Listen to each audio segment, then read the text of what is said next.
In my last video, mistake number 4 was never testing the system as part of installation. This is the deep dive, what whole system testing actually means. Let me define a word up front because it sounds harsh. When I say a system is useless, I don't mean the equipment is junk. I mean this. If the system can't reliably detect, communicate, and produce a timely response under realistic failure conditions, it won't protect you when it matters. After designing, installing, and servicing security systems for over 20 years, I've learned that most homeowners don't discover their system is unproven until they've already trusted it. If you're lucky, you find out during a false alarm. You trigger the system accidentally, you expect a call or an alert within a minute, and it never comes. That's the moment people realize, wait, what exactly have I been paying for? Today I'm going to show you the go live test I used to validate entire systems, so you don't learn the hard way that installed does not automatically mean working. Security is like a 3-link chain, and the chain only works if all 3 links work, every time. Link 1 is detection, meaning the system generates the right events from the right devices. Link 2 is communication, meaning those events reliably report where they need to go. Link 3 is response, meaning a real action happens fast enough to matter. Response can mean 2 different things. Either you act on notifications or a monitoring center acts through a call and dispatch process. Most systems get installed. Very few get proven. Silent failure number 1 is what I call spot check testing. A system might have 3 door sensors, several motions, glass break detectors, smoke, carbon monoxide detectors, keypads, sirens, communicators, and so on. And someone tests the system by opening one door a single time.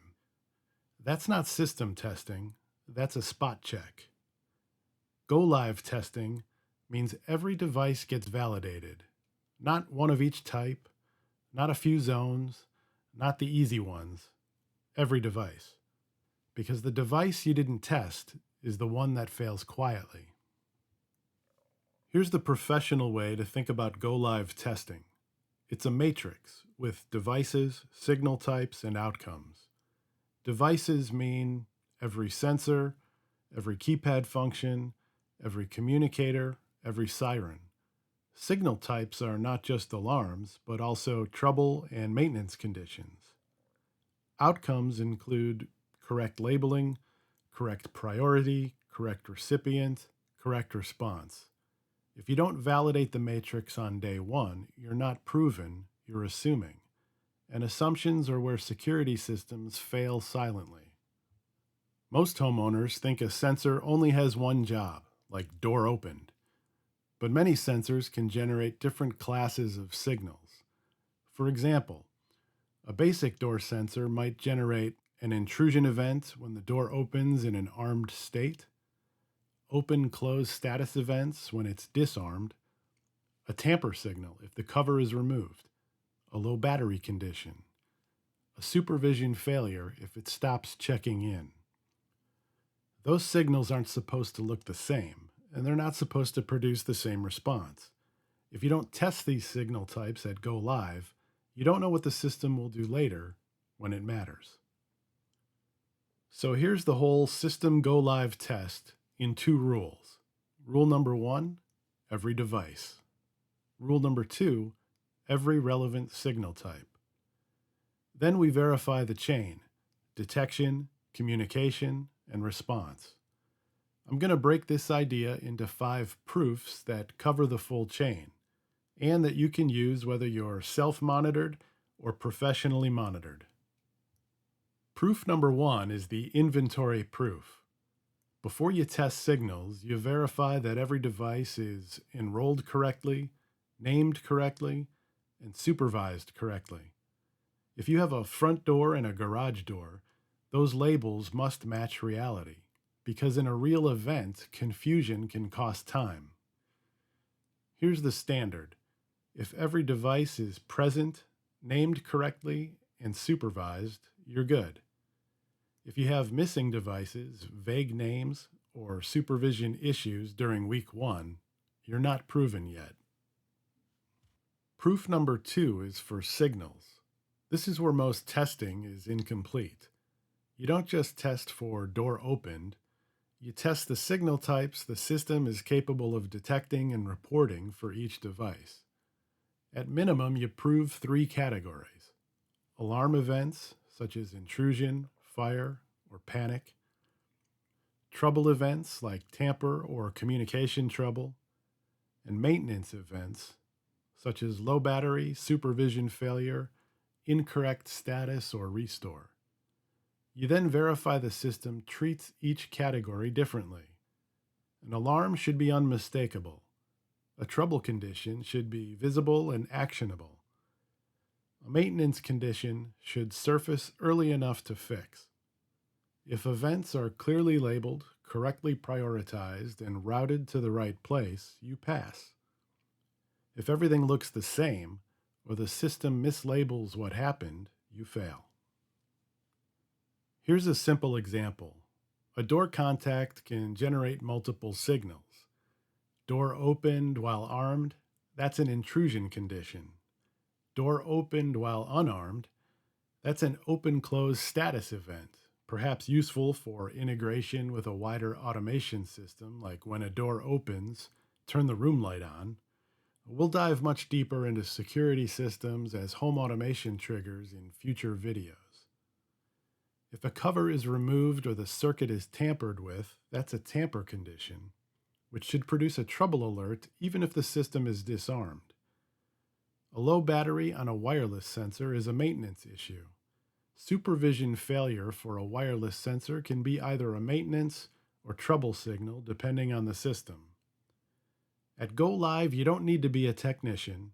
You just need to verify that each signal produces the expected class of notification, with the correct device name and the correct urgency.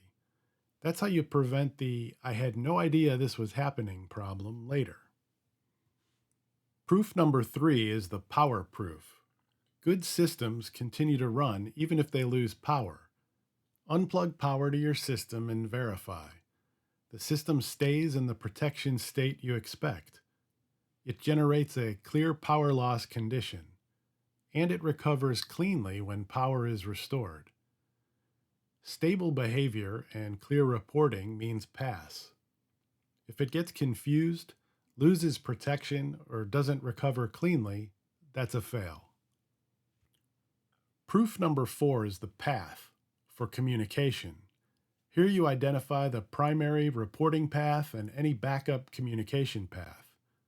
For example, your system might first look to communicate over your home's internet connection, and if your internet is down or not available, your system may include a cellular radio for wireless communication as backup. So for this test, you intentionally remove the primary communication path. If the system typically relies on internet, what happens when the internet is down? If there's backup communication, does it take over quickly and reliably? Do alarms still reach the endpoint that matters, you or a monitoring center? Pass means 2 things. The system reports the communication loss, a trouble condition, and alarms still reach the endpoint the way the system is supposed to, primary or backup. If it goes silent, or it can't deliver alarms reliably during a comms failure, that's a fail. This is the proof that prevents the false alarm, no call, no alert moment. Proof number 5 is the response proof, because the final link is always human. For self-monitored systems, who receives the alert, and will they actually see it immediately? Are there backups, multiple recipients, or is it a single point of failure? For professional monitoring, is the call list correct, and is escalation defined the way you think it is? If an alarm occurs, are you confident the response chain works end to end? This is also where a commonly overlooked test belongs: manual alarms. If your keypad is capable of triggering a panic or fire alarm manually, you should test it at go live. Not because you expect to use it every day, but because it confirms you not only understand how to use this feature, but it also proves the system can generate a high priority event and route it correctly through the response chain. We pass when an alarm predictably turns into a timely action.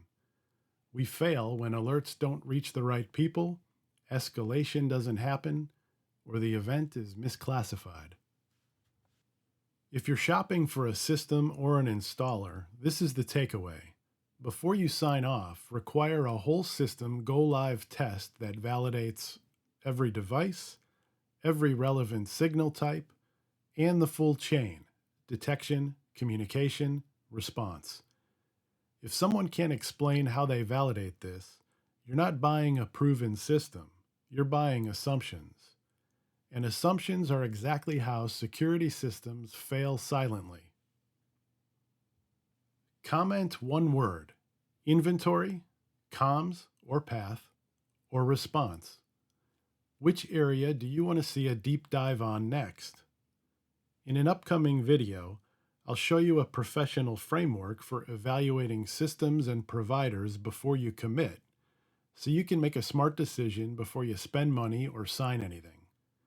If you found this information helpful, consider subscribing to hear more about the way professionals actually think about smart home systems, including security alarms, all from the perspective of a 20-year professional installer.